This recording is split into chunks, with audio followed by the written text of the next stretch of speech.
You wrote a strong article, strong piece in The Australian yesterday about Julian Assange, Michael, calling him a traitor. So just elaborate on that point, if you wouldn't mind.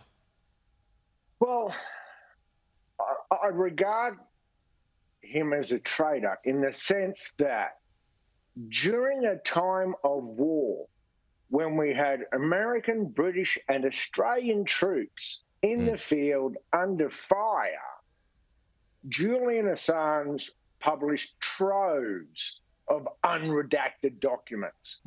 So that puts the soldiers at risk, that puts our methods and our methodology at risk, and it also puts the locals who are putting their lives on the line at risk, whether they work for us or whether they're supplying us with information. And I found that a grievous betrayal of our Western military's, presence in these extremely dangerous combat zones. Now, if Assange had acted like a journalist, he wouldn't have just dumped these naked documents.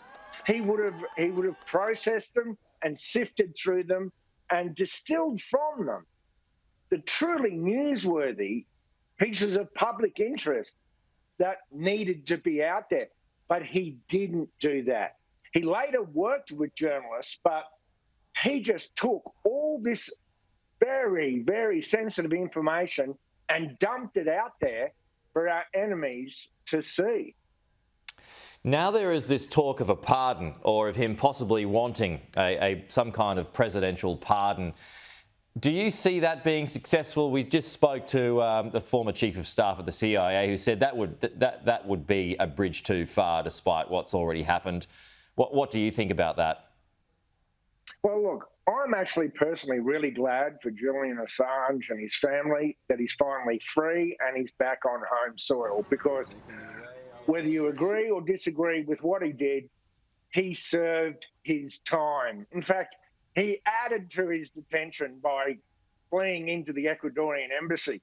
He probably would have been out a lot sooner if he just faced the music. As to a pardon, President Biden has said he's not even going to pardon his own son. He's just been convicted of 3 felonies. True. And given that there's no love lost for Julian Assange on either side of the political divide here, because let's not forget, it was the Trump administration that secured the charges and then unsealed them.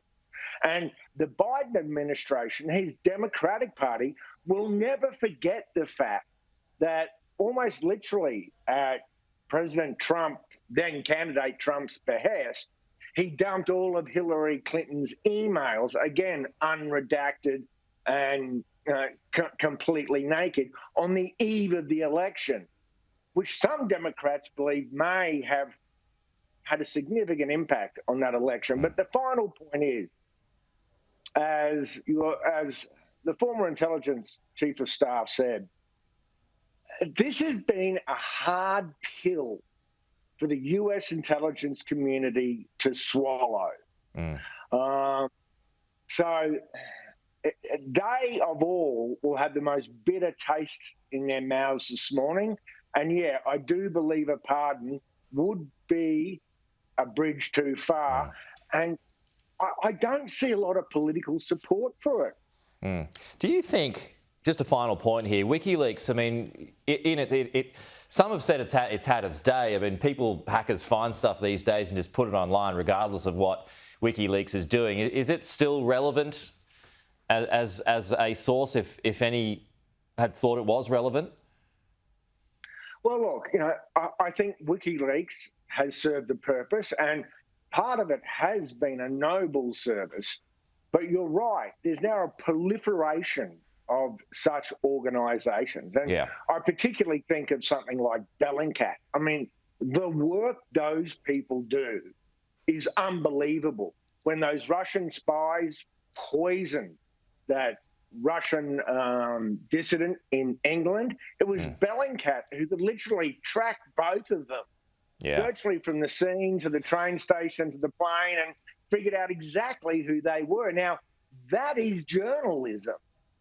Just dumping unredacted documents that might be of use to the people shooting at our troops is a totally different thing. Yeah. Julian Assange is not a journalist, and that's one of the things that does upset me. Activist. The way he tries to claim he is definitely an activist, and I presume he'll continue his activism, but in no means is he a journalist. Because we have responsibilities, we have ethics. I would have taken those secret documents too, but I wouldn't have just dumped them out there for our opponents. Fair points.